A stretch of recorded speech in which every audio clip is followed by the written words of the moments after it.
friends, welcome to my channel. Please don't forget to subscribe and share. And also, please don't forget to like. It truly helps our channel. Happy reading! Russell, Bidey, we are ready to depart. Alright, this is chapter 216. Aba, full gear.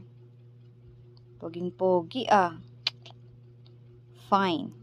Aba, ang pogi ngayon ni Bidey ah. Beasts of the Rock Mountain are going to attack the Black River Wild Horse tribe. Aba. Parang ang ganda ng ano ngayon ah.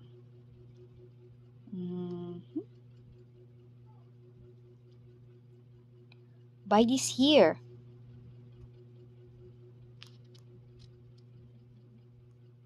Ang kaganda ng mga ka-outfita natin ah. Gwapo din si Xuangyun, gwapo din si Sangye. Ito talagang gusto ko makita eh. Tcharin! O, diba? Ang ganda, ang ganda. Ah, bagay na bagay ah. Bidey, Xuangyun, Sangye, come back safe and sound. Lingering. Stay safe. Everyone, you have to return safely. Wawa naman yung mga girls nila. Ito naman kasing tatlo. Sabay-sabay pang umalis. O sa bagay, they need to make sure na safe yung family nila. They need to attack first. Just wait for us to come back. Ang sweet-sweet talaga ni Bidey. Kaya siya yung pinakaunang first on the list para kay 1-1. Alright. 1-1. Sino naman tumawag? Xuangyun yan. We'll bring victory back to you and the baby. May paganon.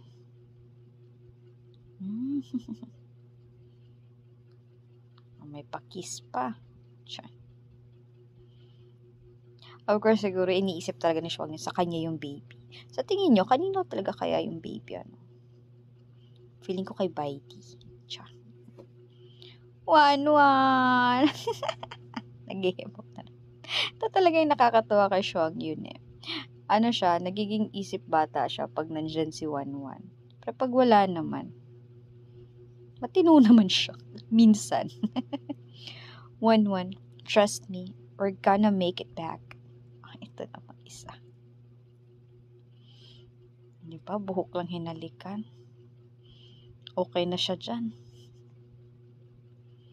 Here's the plan. All the males transform into animal form and split into 3 squads.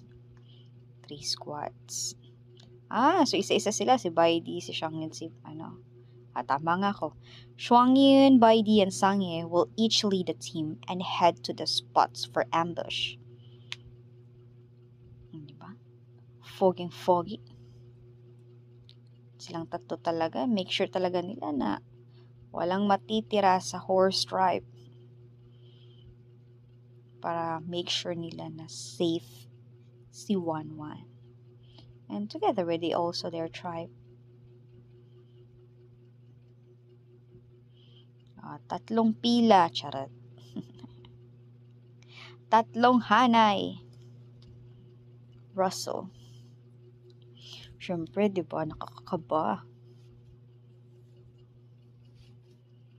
I can't let them see how much I'll miss them. It'll only affect them. Buti alam mo, girl. But my tears still won't stop. Is it because I'm pregnant? Yeah, that was called hormones.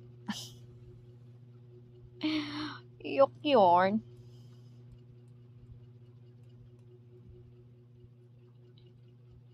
I feel so useless. I already missed them as soon as they left. Ay, ayan na si Xuangyun. Frustrated. Frustrated na nga siya. Nandito pa yung isang makulit. Sa bagay, mas lalo niya makakalimutan yung ano niya, yung lungkot niya pag nade-distract siya. Oh, I almost forgot that annoying bird move in. Annoying bird. Crack. Ay, talaga, inubos na talaga yung seeds ni Wanwan. Eh, matagal pa naman yung boys bumalik. Paano yun? Wala nang stock. Back already? Huh? Just earlier, I firmly refused to let Xiaoling move in. Wala ka magagawa. Nandiyan na siya. Talk about a quick turnaround. This is so embarrassing. I should just pretend he's not even here. Now, can it be? Talagang nandyan siya. Hindi mo siya maiiwasan. Sorry ka, girl. Swoosh. Swoosh and swish and swoosh. Hindi talaga ng braso niya. Ba't sa akin ang laki? Ito.